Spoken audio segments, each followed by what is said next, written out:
Welcome to TNN TV. నేను వర్షిత. బులెటిన్లో ముందుగా హెడ్లైన్స్ చూద్దాం. దీనంగా మారిన మాజీ సర్పంచ్ల పరిస్థితి, వర్షాల కారణంగా ధ్వంసమైన రహదారి, ఘనంగా ప్రారంభించిన హాస్పిటల్, పదవి బాధ్యతలను స్వీకరించిన సారయ్య, ఆలయ అభివృద్ధి కోసం భూమి పూజ చేసిన ఎంపీ, రహదారి లేక ఇబ్బందులు పడుతున్న ప్రజలు, వాగు దాటడానికి గోసలు పడుతున్న మహిళలు, లిక్కర్ స్కామ్ డబ్బుల కోసం డెన్ల ఏర్పాటు, అపార్ట్మెంట్లో తనిఖీలు చేసిన అధికారులు, చింత కవిత ఇంటిపై కాంగ్రెస్ నాయకుల దాడి.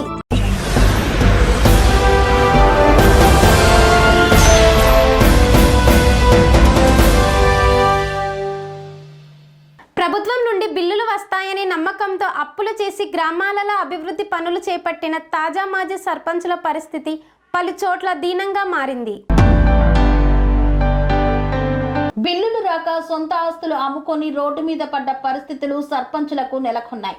సిద్దిపేట జిల్లా అక్కన్నపేట మండలం మైసమ్మవాగు తండా తాజీ మాజీ సర్పంచ్ లావణ్య నిలువ నీడలేక సర్కారు బడిలోనే ఆశ్రయం పొందుతోంది.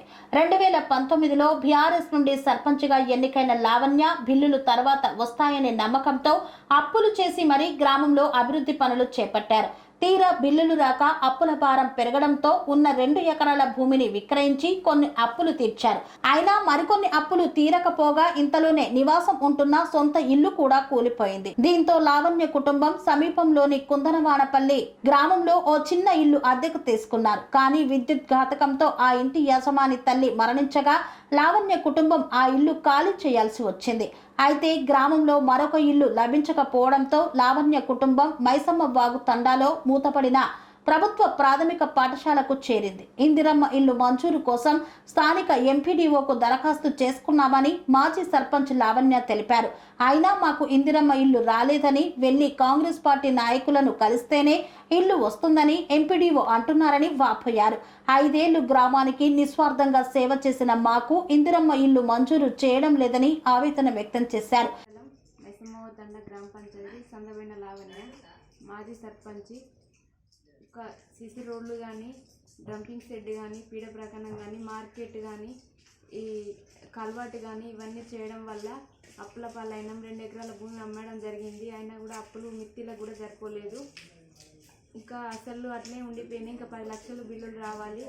ఇల్లు కోసం అప్లై చేసినాం 2 సార్లు. మాకు ఇల్లు లేదని అంటారు. మీకు ఒక పార్టీ వేరు, మేము పెట్టామని అంటారు. పెడతలేరు. మేము పక్క ఊర్లో కిరాయికి ఉంటున్నాము. అక్కడ ఒక ముసలమ్మ వాళ్ళ అమ్మ చనిపోవట్లా ఇక్కడికి వచ్చినాము. మూతబడ్డ స్కూల్లో ఉంటున్నాము. ఆ టీచర్ నిన్న ఉండమని కూడా లెటర్ ఇచ్చింది. ఇవాళ మళ్ళీ కాల్ చేయమని ఇద్దరు సార్లను కూడా పంపించింది కాల్ చేయమని. ఈ వర్షంలో ఎటు వెళ్ళలేము. మాకు న్యాయం జరగాలి. ఇటు బిల్లులు కొంచెం ఇల్లు రావాలి మాకు.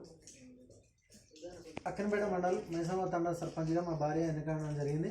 మీ ఎందుకంటే అభివృద్ధి పనుల భాగంగా బిల్లులు వస్తాయన్న ఉద్దేశం కొద్ది అన్ని అభివృద్ధి పనులు సీసీ రోడ్స్ కావచ్చు, అభివృద్ధి పనులు చేయడం జరిగింది. క్రీడా మైదానం కావచ్చు, చాలా అప్పుడున్న ఎంపీడీఓలు కావచ్చు, కలెక్టర్ ఆదేశాల వారు కావచ్చు, ఇబ్బంది పెట్టి మెడవైన కత్తి పెట్టినట్టు మీరు ఇది చేయకపోతే మేము మెమోలు వస్తాయని చెప్పేసి మమ్మల్ని కొంచెం బాగా ఇబ్బంది పెట్టి ఆఫీసర్స్ చేయడం జరిగింది. అభివృద్ధి పనుల భాగంగానే మా ప్రజలకు మొత్తం మా గ్రామ పంచాయతీ ప్రజలకు అందరికీ తెలుసు వాస్తవానికి ఎంత అభివృద్ధి జరిగింది. అప్పుడు మా ఊరికి మా తండకు రోడ్లు లేని పరిస్థితి ఉండే. రోడ్లు లేని పరిస్థితి ఉండడం వల్ల మేము అప్పటికీ కూడా అభివృద్ధి భాగంగా మంచిగా అభివృద్ధి చేసినాం. ఇంకా ముందు చేయడం చిన్న గ్రామ పంచాయతీ ట్యాంకర్లో మన ట్రాక్టర్ ఈఎంఐలు అటు ఇటే సరిపోయినాయి. మాకు ఎలాంటి అది కాలేదు. మేము ఎకరం భూమి 2 ఎకరాల భూమి కూడా 2 ఎకరాల భూమి మా భార్య పుస్తలు కూడా మన తాడు కూడా బంగారం మొత్తం కుదరబెట్టి అప్పులు తెచ్చా చేసినాం. కరెక్ట్ టైంలో బిల్లులు రాక మీకు అభివృద్ధి వల్ల చేసి అప్పులకి ఇంట్రెస్ట్ కట్టేసి వరకు మాకు సరిపోయింది. పక్క ఊళ్ళో కొందరపల్లి అన్న గ్రామ పంచాయతీ పోయి మేము కిరాయి ఇవ్వడం జరిగింది 3 నెలల బట్టి. మాకు ఇల్లు కూడా రావాలంటే కూడా ఇల్లు కూడా ఎంపీడీఓతో కూడా మాకు చాలా సార్లు మొత్తుకోవడం జరిగింది. ఎంపీడీఓ కూడా పార్టీ పరంగానే చూసిండు తప్ప ఒక గ్రామానికి అభివృద్ధి చేసిండు. వీళ్ళు మాజీ సర్పంచులు వీళ్ళు బిల్లు రావాలని ఇబ్బంది ఉన్నదని అర్థం చేసుకోలేదు. మస్తు చెప్పడం జరిగింది. మాకేంటంటే ఖచ్చితంగా తక్షణమే మాకు సర్పంచుల బిల్లులు రాష్ట్ర వ్యాప్తంగా ఇటువంటి పరిస్థితి తట్టుకొని ఇది మేము 2 ఎకరాలు అమ్ముకున్నాం. మాకు తక్షణమే బిల్లులు రిలీజ్ చేయాలి. మాకేంటంటే మేము కోరేది ఒకటే, గవర్నమెంట్ కానీ మంత్రి గారు కానీ మాకు ఖచ్చితంగా న్యాయం జరిగి ఖచ్చితంగా మాకు బిల్లులు చేయాలి. మాకు ఇంటనే మాకు ఇల్లు లేదు. గవర్నమెంట్ స్కూల్ మూతవాడ స్కూల్ ఉంటే కూడా నేను నిచ్చిరు ఈ రోజు కాల్ చేస్తారా లేదా అని ఇద్దరు టీచర్లు కూడా వచ్చి మాకు కావాలే ఉన్నారు పక్కకు. ఇప్పుడు మీరు ఉన్నారు కాబట్టి కొంచెం వాళ్ళు పక్కకి వెళ్ళిపోయి మళ్ళీ వస్తామన్నారు. మేము ఇక్కడికి వెళ్ళిపోయే పరిస్థితి లేదు. ఉంటే రోడ్డు మీద ఉండాలి. వర్షం బ్రహ్మాండంగా పడుతుంది. వర్షాలలో మేము ఎక్కడ ఉండే పరిస్థితి ఉంది. మాకు తక్షణమే న్యాయం జరగాలి. కలెక్టర్ గారు కానీ ఎవరు కానీ మాకు కొంచెం అది చేసుకుని బెజ్జూరు మండలంలోని మోగవెల్లి కోయపల్లి మధ్య రహదారి గత వారం రోజులుగా కురుస్తున్న వర్షాలకు పూర్తిగా ధ్వంసమైంది. మానవత్వాన్ని మంటగలిపే విధంగా పాలకులు అధికారులు నిర్లక్ష్యం చేస్తున్న తీరుకు బ్రతుకులే నిదర్శనమవుతున్నాయి. కొమరం భీం ఆసిఫాబాదు జిల్లా బెజ్జూరు మండలంలోని మోగవెల్లి కోయపల్లి మధ్య రహదారి గత వారం రోజులుగా కురుస్తున్న విస్తారమైన వర్షాలకు పూర్తిగా ధ్వంసమైంది. భారీ వరద ఉధృతికి రోడ్డంతా కొట్టుకుపోయింది. సుమారు 50 మీటర్ల మేర పూర్తిగా మాయమైంది. కనీసం ద్విచక్ర వాహనాలు నడిచే స్థితిలో లేదు. ప్రజలు బురదలో నడుస్తూ బ్రతుకును ఒడిసి పట్టుకుంటున్నారు. ఇది ఏ శతాబ్దం, ఇది ఏ యుగం అని స్థానికులు ఆవేదన వ్యక్తం చేస్తున్నారు. ప్రాణాలకు మార్గం లేకుండా చేసింది ఎవరు? ఈ రహదారి మారుమూల గిరిజన గ్రామాలకు ముఖ్యమైన జీవనధారి. ప్రాథమిక వైద్యం, విద్య, రేషన్, అత్యవసర సదుపాయాలకై ప్రజలు ఈ రహదారిని ఆశ్రయిస్తారు. కానీ వర్షాలు మొదలైనప్పుడల్లా ప్రజల జీవితం నరకంగా మారుతుంది. కోంపల్లిలో జెడ్ సూపర్ స్పెషాలిటీ హాస్పిటల్ను ఘనంగా ప్రారంభించారు. కోంపల్లిలో దొలారి ధని ప్రక్కన కోంపల్లి చుట్టుపక్కల ప్రాంత ప్రజలకు మరిన్ని వైద్య సేవలు అందించాలనే ఉద్దేశంతో అత్యాధునిక హంగులతో జెడ్ సూపర్ స్పెషాలిటీ హాస్పిటల్ అందుబాటులోకి వచ్చింది. Jade hospital chairperson doctor Rajani Ashok, directors doctor Shailaja Patibandla, Y Sriharsha, doctor Priyadarshini సారథ్యంలోని డాక్టర్ల బృందం ఈ హాస్పిటల్ ని ఏర్పాటు చేశారు. మొదటిసారిగా రోబోటిక్ సర్జరీస్ కోసం అందుబాటులోకి తీసుకువచ్చారు. మొత్తం 20 విభాగాలలో వైద్యులు అందుబాటులో ఉన్నారని ఈ సందర్భంగా chairperson doctor Rajani TR9 TV news channel కి తెలియజేశారు. ఈ కార్యక్రమానికి ముఖ్య అతిథులుగా తెలంగాణ రాష్ట్ర ఐటీ మరియు ఎలక్ట్రానిక్ కమ్యూనికేషన్స్, పరిశ్రమలు, వాణిజ్య, శాసనసభ వ్యవహారాల మంత్రి Duddilla Sridhar Babu, Malkajgiri MP Etela Rajender, Medak MP Raghunandan Rao, Quthbullapur MLA KP Vivekananda, Medchal MLA CH Mallareddy, MLC Shambipur Raju, మాజీ ఎమ్మెల్యే మైనంపల్లి హనుమంతరావు, గజ్వేల్ మాజీ ఎమ్మెల్యే నర్సారెడ్డి తదితరులు విచ్చేశారు. ఈరోజు కోంపల్లి ఏరియాలో జేడ్ హాస్పిటల్ ఓపెనింగ్ అయింది. జేడ్ హాస్పిటల్కి నేను ఫౌండర్ చైర్మన్ని. ఇక్కడ నేను doctor Rajani Ashok, MD gynaecology, fertility specialist and laparoscopic and robotic సర్జన్ని. మా ఎయిమ్ ఏంటి అన్నానంటే మేమంతా ఇక్కడ ఉన్న డాక్టర్స్ అంతా కలిసి ఒక 20-25 డాక్టర్స్ కలిసి 2-tier హాస్పిటల్ మంచి ఫెసిలిటీస్ తోటి పెట్టాలని అనుకున్నాము. కోంపల్లి ఏరియా బాగా ఎక్స్పాండ్ అవుతుంది కాబట్టి కార్పొరేట్ హాస్పిటల్కి అందరూ వెళ్ళలేరు. అండ్ ఎక్కడ పేషెంట్స్ అక్కడ దగ్గరలో ఉన్న దానిలో ఎక్కువ మంచి సూపర్ స్పెషాలిటీ హాస్పిటల్ని రన్ చేయాలి అనే ఉద్దేశంతో మేము ఇక్కడ ఇది పెట్టాము. అండ్ మా దగ్గర first time in Kompally robotic surgeries చేయాలని చెప్పి రోబోని తీసుకొస్తున్నాము. మా హాస్పిటల్ స్పెషాలిటీ రోబోటిక్ సర్జరీస్ మనకి కార్పొరేట్ హాస్పిటల్స్లో ఆల్మోస్ట్ 3 to 5 lakhs దాకా అవుతుంది. మాకు అంతకంటే తక్కువ ప్రైస్లో పేషెంట్స్ని సర్వ్ చేయాలి జనాలు. గోదావరి కని గాంధీ చౌరస్తాలోని HMS కార్యాలయంలో కామ్రేడ్ రియాజ్ మహమ్మద్ ఆధ్వర్యంలో HMS అధ్యక్షునిగా పదవీ బాధ్యతలు స్వీకరించిన తిప్పారపు సారయ్య. గోదావరి కని గాంధీ చౌరస్తాలోని HMS కార్యాలయంలో కామ్రేడ్ రియాజ్ మహమ్మద్ ఆధ్వర్యంలో సమావేశాన్ని నిర్వహించారు. HMS రాష్ట్ర అధ్యక్షులు రియాజ్ మహమ్మద్ ముఖ్య అతిథులుగా పాల్గొని తిప్పారపు సారయ్యను HMS అధ్యక్షునిగా కామ్రేడ్ రియాజ్ అహ్మద్ పదవి బాధ్యతలు స్వీకరించారు. అనంతరం సారయ్యకు వినతి పత్రాన్ని అందజేశారు. పూలమాలలు, శాలువాలతో ఘనంగా సన్మానించారు. అనంతరం రియాజ్ మహమ్మద్తో పాటు సారయ్య మాట్లాడుతూ రియాజ్ మహమ్మద్ అధ్యక్షతన జరిగిన ఈ కార్యక్రమంలో అన్ని ఏరియాల నుండి vice president, branch secretary, pit కార్యదర్శులు మరియు కార్యకర్తలు Anil Reddy, Srirampur vice president Palle Kranthi Kumar, branch secretary RG1 area Madhunayya, RG3 vice president Bandari Rayalingu తదితరులు పాల్గొన్నారు. Engineering workers union Singareni miners and engineering workers union అధ్యక్షునిగా ఈరోజు నాకు బాధ్యతలను అప్పచెప్పినటువంటి Singareni miners and engineering workers union HMS కేంద్ర కమిటీ నాయకత్వానికి, అదే రకంగా మొదటి నుండి వ్యవస్థాపక ఫౌండర్గా ఉండి కార్మికుల యొక్క సమస్యల మీద రాజీ లేని పోరాటం చేస్తున్నటువంటి మడమతిప్పని నాయకులు, నిరంతర శ్రమజీవి, హక్కుల కోసం అనేక కేసులు ఎదుర్కొని ఎన్ని ఇబ్బందులు వచ్చినా కానీ కార్మిక సమస్యల మీద రాజీ లేని పోరాటం చేసి Singareni miners and engineering workers యూనియన్ను గత 40 సంవత్సరాల నుండి ఇప్పటి వరకు కూడా కార్మిక క్షేత్రంలో ఉండి ఇంకా కార్మిక సేవే ధ్యేయంగా ముందుకొస్తున్నటువంటి కామ్రేడ్ రియాజ్ అహ్మద్ గారికి ఈ సందర్భంగా నేను అధ్యక్ష హోదాలో ఉండి ప్రత్యేక ధన్యవాదాలు నేను తెలియజేస్తా ఉన్నా. ఈ యొక్క గురుతరమైనటువంటి బాధ్యతను నాకు అప్పగించినందుకు నేను సెంట్రల్ కమిటీ నాయకులకు, సింగరేణి వ్యాప్తంగా ఉన్నటువంటి అన్ని వైస్ ప్రెసిడెంట్లకు, కార్యదర్శులకు, ఫిట్ కమిటీ నాయకులకు అందరికీ కూడా దుబ్బాక పట్టణంలోని పోచమ్మ ఆలయ అభివృద్ధి కోసం భూమి పూజ చేసిన మెదక్ ఎంపీ రఘునందన్ రావు మరియు దుబ్బాక ఎమ్మెల్యే కొత్త ప్రభాకర్ రెడ్డి.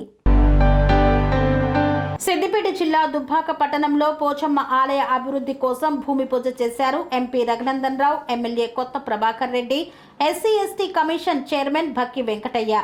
అనంతరం మెదక్ ఎంపీ రఘునందన్ రావు మాట్లాడుతూ పోచమ్మ ఆలయ అభివృద్ధి కోసం కుల సంఘాలు, గ్రామస్తులు నన్ను పిలవడం జరిగిందని, వారి కోరిక మేరకు రావడం జరిగిందని తెలిపారు.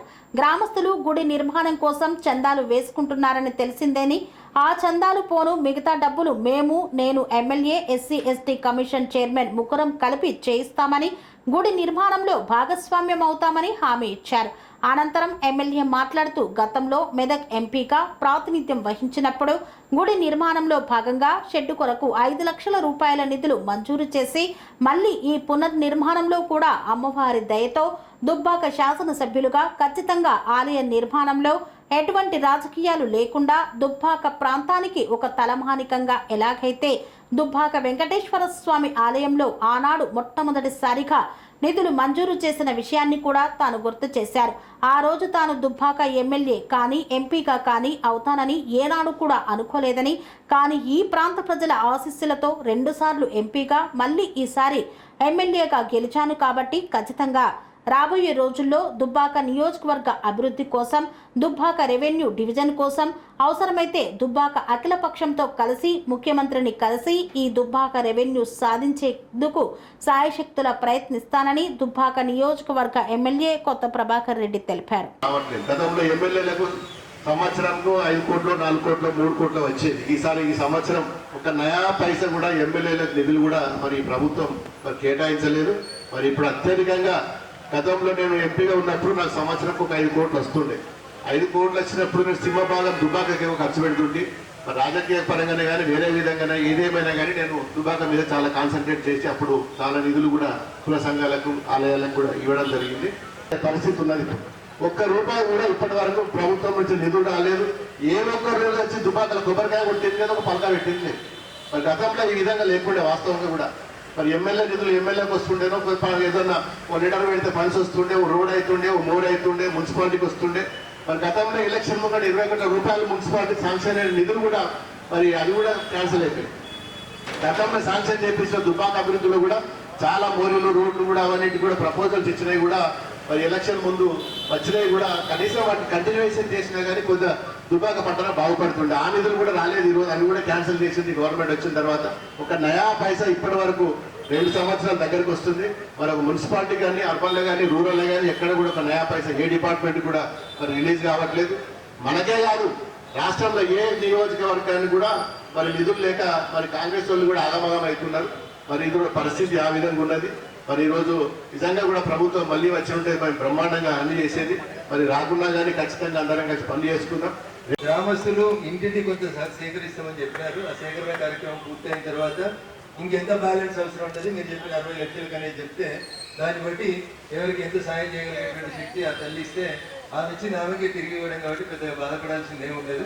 ఖచ్చితంగా మీరు ముందుగా గ్రామస్తుల భాగస్వామ్యం, ఇంటికి ఒకరు ఎంత ఇస్తారు, రూపాయి ఇస్తారా, 10 రూపాయలు ఇస్తారా, ఎంత ఇవ్వగలుగుతారు అనే కెపాసిటీని బట్టి ముందు ఎట్లా మీరు కమిటీ వేసుకున్నారో ఆ కమిటీ ప్రకారం నిధుల సేకరణ కార్యక్రమాన్ని పూర్తి చేసి మిగతా బ్యాలెన్స్ బరువుని మా భుజాల మీద ఇస్తే తప్పకుండా కూడా గుడి నిర్మాణానికి అవసరమైనటువంటి అన్ని రకాలుగా అటు వస్తు రూపేణ కానీ ఇటు డబ్బు రూపేణ కానీ అన్ని రకాలుగా సాయం చేస్తూ సాధ్యమైన తొందరగా గుడి నిర్మాణ కార్యక్రమం లోపల అవకాశం కల్పించిన మీ అందరికీ చేదోడుగా మాదోడుగా ఉంటాం. తప్పకుండా సాధ్యమైన తొందరనే గుడి నిర్మాణం పూర్తి చేస్తానికి సహకరిస్తామని చెప్పి తెలియజేస్తూ వేదిక మీద ఉన్న మేమే కాదు అటువైపు ఉన్న వాళ్ళు కూడా చాలా మందికి భగవంతుడు స్తోమత శక్తి ఇచ్చినాడు. వాళ్ళు కూడా వారి వారి శక్తి మేరకి ఈ ఊరు నాది, ఈ ఊరు బాగుంటే నేను బాగుంటాను అని అనుకుని అందరూ కూడా ఇతవికంగా సాయం చేసిన తర్వాత మిగతా ఎంత లోటు అని కమిటీ భావిస్తుందో ఆ లోటుని వేదిక మీద మేమందరం కలిసి ఖచ్చితంగా పూర్తి చేస్తామని చెప్పి ఈ సందర్భంగా తెలియజేస్తూ అవకాశం ఇచ్చినటువంటి వేదికకు, వేదిక ముందున్నటువంటి అన్ని కులాల పెద్దలు కూడా నేను ఈ సందర్భంగా మరొకసారి శుభాకాంక్షలు, అభినందనలు తెలియజేస్తాను. సో రాజకీయాలు మాట్లాడొద్దు అనుకుంటేనే అందరూ రాజకీయాలు మాట్లాడింది. నేను కూడా 2 మాటలు రాజకీయంతో సంబంధం లేకుండా మాట్లాడుకోవాలని 2 మాటలు చెప్పదలుచుకున్నాను. పొద్దున వస్తూనే 2 రోజుల క్రితం నీటిపారుదల శాఖ మంత్రి ఉత్తమ్ కుమార్ రెడ్డి గారు ఢిల్లీకి వచ్చినప్పుడు ఒక పవర్ పాయింట్ ప్రజెంటేషన్ అని వాళ్ళ పార్టీ ప్రోగ్రామ్ మీద వచ్చిన రోజు తెలంగాణ భవన్లో కలిసినప్పుడు వారికి చాలా స్పష్టంగా చెప్పినాం, అన్న మేము భూములు ఇచ్చినాం, మేము భూములు ఇస్తే మా జిల్లాలో కూడా 3 ట్యాంకులు.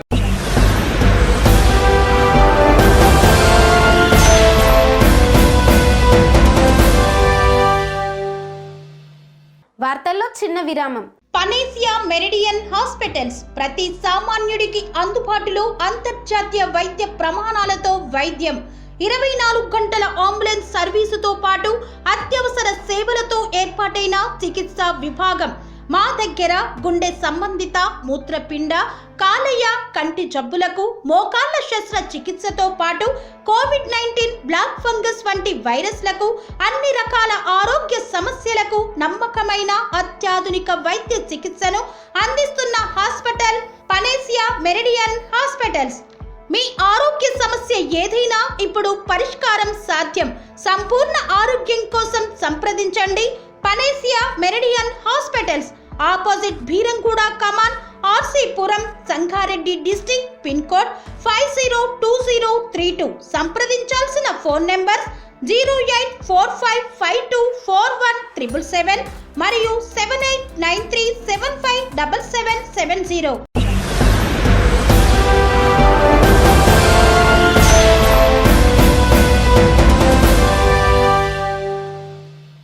తిరిగి వార్తలకు స్వాగతం. వాంకిడి మండలంలోని లక్ష్మీపూర్, సర్కేపల్లి గ్రామాలకి ప్రధాన రహదారి లేక తీవ్ర ఇబ్బందులు ఎదుర్కొంటున్న పలు గ్రామాల ప్రజలు. కోదాడ మండలం గుడిబండ గ్రామంలో మాజీ ఎంపీపీ చింతా కవిత ఇంటిపై దాడి చేసిన కాంగ్రెస్ నాయకులు. అధికార పార్టీ అండదండలతో ఎంపీపీపై దాడి చేస్తూ ఇంటి స్థలం మాది అంటూ గర్జనకు దిగిన కాంగ్రెస్ నాయకులు. మాజీ ఎంపీపీ కోర్టులో స్టే ఆర్డర్ ఉన్న తమ ఇంటిపైకి రావడంపై ఎంపీపీ ఆగ్రహం వ్యక్తం చేశారు. ఇరు వర్గాలు వెంటనే ఖాళీ చేయాలని పోలీసులు ఎంపీపీని కోరక, నేను కట్టుకొని నేను ఉంటున్న ఇంటిలోకి మీరెవరు వచ్చి నన్ను ఖాళీ చేయమనటానికి అని ఉద్వేగానికి లోనైన ఎంపీపీ కవిత, కోర్టు స్టే ఆర్డర్ ఉండే వరకు మేము ఖాళీ చేయమని ఇంట్లోనే బైఠాయించిన ఎంపీపీ బంధువులు. అధికార పార్టీ నాయకుల అండదండలతో గతంలో తనపై దాడి చేశారని కవిత పోలీసులకు ఆరోపించింది.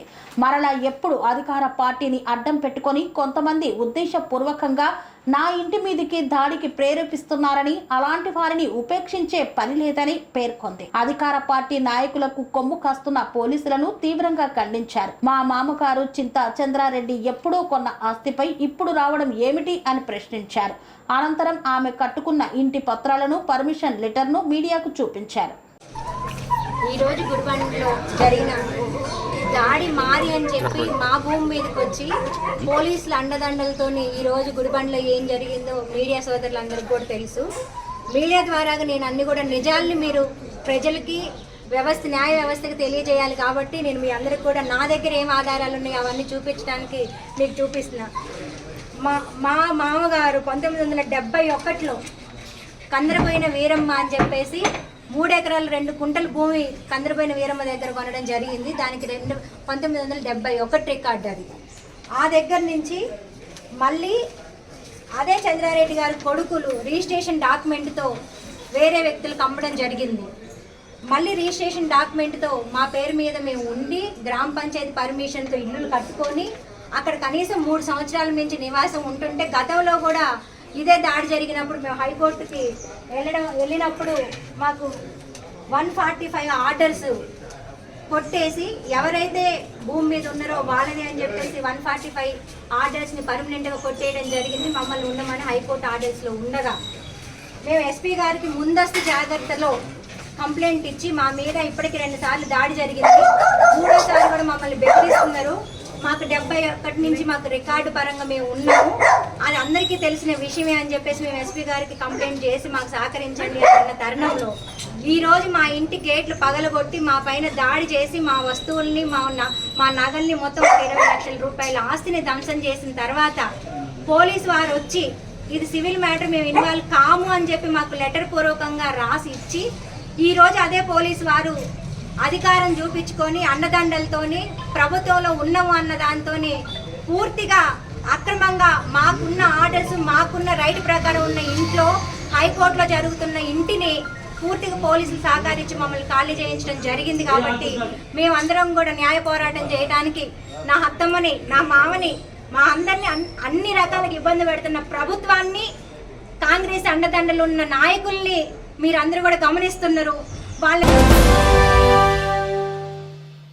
మానేపల్లి మండలంలోని దిందా వాగు ఉధృతి పెరిగిపోవడంతో వాగు దాటడానికి తీవ్ర ఇబ్బందులు ఎదుర్కొంటున్న దిందా గ్రామ మహిళలు. గచ్చిబౌలి కొండాపూర్లోని ఓ సర్వీస్ అపార్ట్మెంట్లో రేవ్ పార్టీ. అబ్కారీ శాఖ ఎస్టీఎఫ్ ఎస్ఐ సంధ్య ఆధ్వర్యంలో దాడులను నిర్వహించారు. సర్వీస్ అపార్ట్మెంట్లో రేవ్ పార్టీ చేసుకుంటున్నట్లు అనుమానంతో తనిఖీలను నిర్వహించారు. 11 మందిపై కేసు నమోదు చేసి 9 మందిని అదుపులోకి తీసుకున్నారు ఎస్టీఎఫ్ అధికారులు. వారి వద్ద నుండి 6 కార్లు, 2 కేజీల గంజాయి, 50 ఓజీ కుష్ గంజాయి, 11.57 గ్రాముల మ్యూజిక్ ము, 1.91 గ్రాముల చెరాస్ డ్రగ్స్ స్వాధీనం చేసుకున్న అబ్కారీ శాఖ ఎస్టీఎఫ్ సిబ్బంది. నిందితులను షేర్లింగంపల్లి ఎక్సైజ్ పోలీసులకు అప్పగించారు.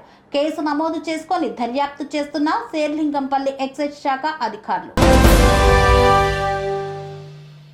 లిక్కర్ స్కామ్ డబ్బులు పంచుకోవటం కోసం హైదరాబాద్లోని పలు చోట్ల డెన్లు ఏర్పాట్లు చేసుకున్న నిందితులు. ఏపీ లిక్కర్ స్కామ్ కేసులో హైదరాబాద్లో పలు చోట్ల సోదాలను నిర్వహించారు. కాజాగూడలోని రిసోర్ట్స్ 1 ఐటీ సొల్యూషన్స్ సంస్థలో సీట్ సోదాలు చేపట్టింది. లిక్కర్ స్కామ్ డబ్బులు పంచుకోవడం కోసం హైదరాబాద్లో పలు చోట్ల డెన్లు ఏర్పాటు చేసుకున్న నిందితులు. ఆధారాల కోసం ఆయా ప్రాంతాల్లో సోదాలు జరుపుతున్న సిట్ అధికారులు. కొండాపూర్లోని సర్వీస్ అపార్ట్మెంట్లో అనుమానంతో తనిఖీలు చేపట్టిన ఎస్టీఎఫ్ అధికారులు. కొమరం భీం ఆసిఫాబాద్ జిల్లా చింతలపానపల్లి మండలం దిందా గ్రామ మహిళలు దుస్థితిలో చిక్కుకొని ప్రాణాలతో బయటపడిన ఘటన ఊహించని త్రాసు తీసిన క్షణాల్ని తలపిస్తోంది. జీవనోపాధి కోసం పోడు సాగు చేస్తున్న ఈ మహిళలు వానాకాలంలో అటవీ శాఖతో వివాదాల కారణంగా తమ భూముల్లో పనులు చేయలేక కూలీలుగా పక్క గ్రామాలైన కేతినిగూడెం వైపు వెళ్లే దారిని ఎంచుకున్నారు. అయితే ఈ కూలీల ప్రస్థానం గమ్యం దిశగా సాగక నరక యాతనగా మారింది. గూడెం గ్రామానికి చెందిన ఓ రైతు పొలంలో వరి నాట్లు వేసేందుకు వెళ్లిన 12 మంది మహిళా కూలీలు దిందా వాగు దాటి వెళ్లిన వెంటనే వాగు ఉధృతి పెరిగిపోయింది. సాయంత్రం ఇంటికి తిరిగి రాలేని పరిస్థితి ఎదురవడంతో గూడెంలోనే తలదాచుకున్నారు. మరుసటి రోజు ఉదయం ఇంటికి చేరేందుకు వాగు వద్దకు వెళ్లినా ప్రవాహం తగ్గకపోవడంతో నిరాశతో వెనక్కి మళ్లారు. చివరకు గూడెం నుంచి బొలేరో వాహనంలో కోర్సీని వరకు చేరుకొని అక్కడి నుండి దారి తెలియని అడవిలో నుండి 12 కిలోమీటర్ల మేరకు సుమారు 6 గంటల పాటు నడిచి స్వగ్రామానికి చేరుకున్నారు. ఈ క్రమంలో వారి కుటుంబ సభ్యులు తీవ్ర ఆందోళనకు గురయ్యారు. అడవిలోకి వెళ్లిన ఫోన్ సిగ్నల్ సమస్యతో ఎవరికి సంప్రదించలేక సాయంత్రం 6 గంటల సమయంలో వారు బయటకు రాగానే కుటుంబ సభ్యులు ఊపిరి పీల్చుకున్నారు. ఇది కేవలం ఒక సంఘటన కాదు, జీవనోపాధి కోసం పోరాడుతున్న ప్రజలకు ఎదురయ్యే అన్యాయం, వారి జీవితాల్లో నెలకొంటున్న ప్రమాదభరిత పరిస్థితులకు నిదర్శనం. దారులు లేక మహిళలు అడవుల్లో నడవాల్సిన పరిస్థితి ఎందుకు వచ్చింది? పోడు భూములకు అటవీ అధికారులు న్యాయం ఎందుకు చేయలేకపోతున్నారు? ఇలాంటి అనర్థాల నివారణకు జిల్లా యంత్రాంగం తీసుకున్న చర్యలు ఏమిటి? ఇలా వాగులు దాటి జీవించాల్సిన మహిళలకు రక్షణ కల్పించాల్సిన బాధ్యత పాలకులదే కాదా? ప్రాణాలు గాలిలో పెట్టుకొని పోడు భూముల కోసం నడిచే పాదయాత్రలు ఇది ఏ దేశ అభివృద్ధికి గుర్తు అనే ప్రశ్న తప్పదుగా ఇప్పటికీ. అయినా అటవీ అధికారులు స్పందించి దిందా పోడు రైతులకు న్యాయం చేయాలని రైతులు కోరుతున్నారు. ढुरके आनंदराव ढुरके माझं गाव आहे दिंदा. तर मी दिंड्यामध्ये नाही का हे शेती करताना यावर्षी झालेलं नाही का कंडिशनमध्ये हे जे फॉरेस्टवाल्यांचे आहे ना त्यांच्या हुकुमतीमध्ये नाही का आमचं थोडं लॉस झालं. त्यांनी काही आपलं काही शेती करण्यासाठी नाही का आम्हाला काही वाव दिलेलं नाही, म्हणून आम्ही आता पोटापाण्यासाठी आपण ह्या गावावरून नाही का दुसऱ्या गावावर नाही का जावं लागत आहे. तरी आम्ही बुधवारी मी आणि माझ्यासोबत होते काही बाया त्यांना घेऊन नाही का रोजीसाठी गेलो होतो आम्ही कुठं गुड्यामध्ये. तर गुड्यामध्ये जाताना नाही का आम्ही इथं थोड्या पाण्यामधूनच गेलो, कारण म्हणजे आम्हाला कसंही करून पैसा कमवावंच लागते ना. इथं तर शेतीचं काहीच नाही, आता एक शेतीशिवाय आपल्याला काही पोटापाण्याचं साधन बी नाही. म्हणूनच नाही का मी गुड्यामला नाही का यांच्यासोबत नाही का एक मजुरीसाठी नाही का यांच्यासोबत गेलो होतो. मी जाताना नाही का पाण्यामधूनच गेलो आम्ही परंतु नाही का त्या दिवशीच नाही का जवळपास 11च्या दरम्यानमध्ये पावसाचा जोर सुरू झाल्याबरोबर आमचं नाला भरून येते आणि आम्हाला नाल्याची कंडिशन आहे म्हणून नाही का माहीतच आहे दिंड्यामध्ये. तर लगेच नाही का जसं पाऊस येत आहे तसंच नाही का आम्ही निघलो, परंतु तिथून जवळपास नाही का గుడిబండ గ్రామంలో మాజీ ఎంపీపీ చింత కవిత ఇంటిపై దాడి చేసిన కాంగ్రెస్ నాయకులు. కొమరం భీం ఆసిఫాబాద్ జిల్లాలో వర్షాలు కురుస్తున్న నేపథ్యంలో వాంకిడి మండలంలోని లక్ష్మీపూర్ సర్ఖేపల్లి గ్రామానికి వెళ్లే రహదారి పూర్తి బురదమయమై ప్రయాణానికి అర్హత కోల్పోయింది. గతంలోనే అధ్వానంగా ఉన్న ఈ 2 కిలోమీటర్ల రహదారి ప్రస్తుతం మరింత తీవ్రంగా దెబ్బతింది. దీంతో గ్రామస్తులు రోజువారీ కార్యక్రమాలకు తీవ్ర ఇబ్బందులను పడుతున్నారు. వర్షాల కారణంగా విద్యార్థులు పాఠశాలకు వెళ్లలేని పరిస్థితి, వృద్ధులు బయటకి రాలేని దుస్థితి నెలకొంది. అత్యవసర వైద్య సేవలు అవసరమైన సందర్భాల్లో 108 అంబులెన్స్ కూడా గ్రామానికి చేరలేని పరిస్థితి ఏర్పడింది.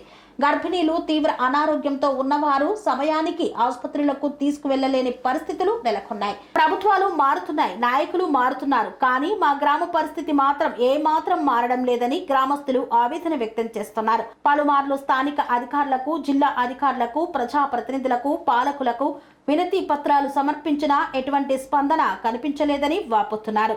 గ్రామంలో కనీస వసతులు లేకపోవడం వల్ల జీవన యాత్రే కష్టంగా మారిందని ఆవేదన వ్యక్తం చేస్తూ రహదారి లేకపోవడం వల్ల ప్రాణాలే హరించుకుపోతున్నాయి. మేము కూడా మనుషులమే, మాకు కూడా బ్రతుకులుంటాయి. పాలకులు కనీసం ఇది గుర్తించాలని అంటున్నారు. ప్రస్తుతం గ్రామ రహదారి పూర్తిగా ఛిద్రమై భారీగా నీరు చేరి బురద తలపెడుతోంది. ప్రజల ప్రాణాలకు విలువలేని పాలన ఎందుకు అంటూ ప్రజలు ప్రశ్నిస్తున్నారు. దీంతో జిల్లాలో గిరిజన గ్రామాల పట్ల ఉన్న నిర్లక్ష్య పాలన మరోసారి విమర్శలకు తావిస్తోంది.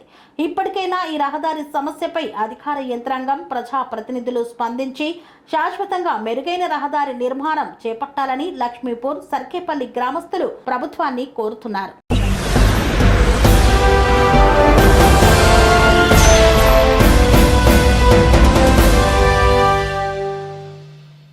ఇంతటితో వార్తలు సమాప్తం. మరిన్ని అప్డేట్స్ కోసం చూస్తూనే ఉండండి TN9 టీవీ. అనురాగానికి అమ్మ ఆదర్శం, ఆరోగ్యానికి Shri Sai homeo stores and clinic. అనుభవం, అర్హత, అంకిత భావం కల డాక్టర్లచే చికిత్స. అన్ని రకాల ఆరోగ్య సమస్యలకు నమ్మకమైన ఎంపిక Shri Sai homeo stores and clinic. Diabetes, కీళ్ల నొప్పులు, సయాటికా, వెన్నుముక సమస్యలు, థైరాయిడ్, నిద్రలేమి, మానసిక సమస్యలు, ఋతు సమస్యలు, అన్ని రకాల దీర్ఘకాలిక వ్యాధులకు ప్రత్యేక హోమియో వైద్యం. అందరికీ అందుబాటులో అంతర్జాతీయ హోమియో వైద్యం Shri Sai homeo stores and clinic. మీ ఆరోగ్య సమస్య ఏదైనా ఇప్పుడు పరిష్కారం సాధ్యం. సైడ్ ఎఫెక్ట్ లేని వైద్యంతో సంపూర్ణ ఆరోగ్యం కొరకు సంప్రదించండి Shri Sai homeo clinic and stores, Bhavani Nagar, Ambedkar Nagar road, old Alwal, Secunderabad.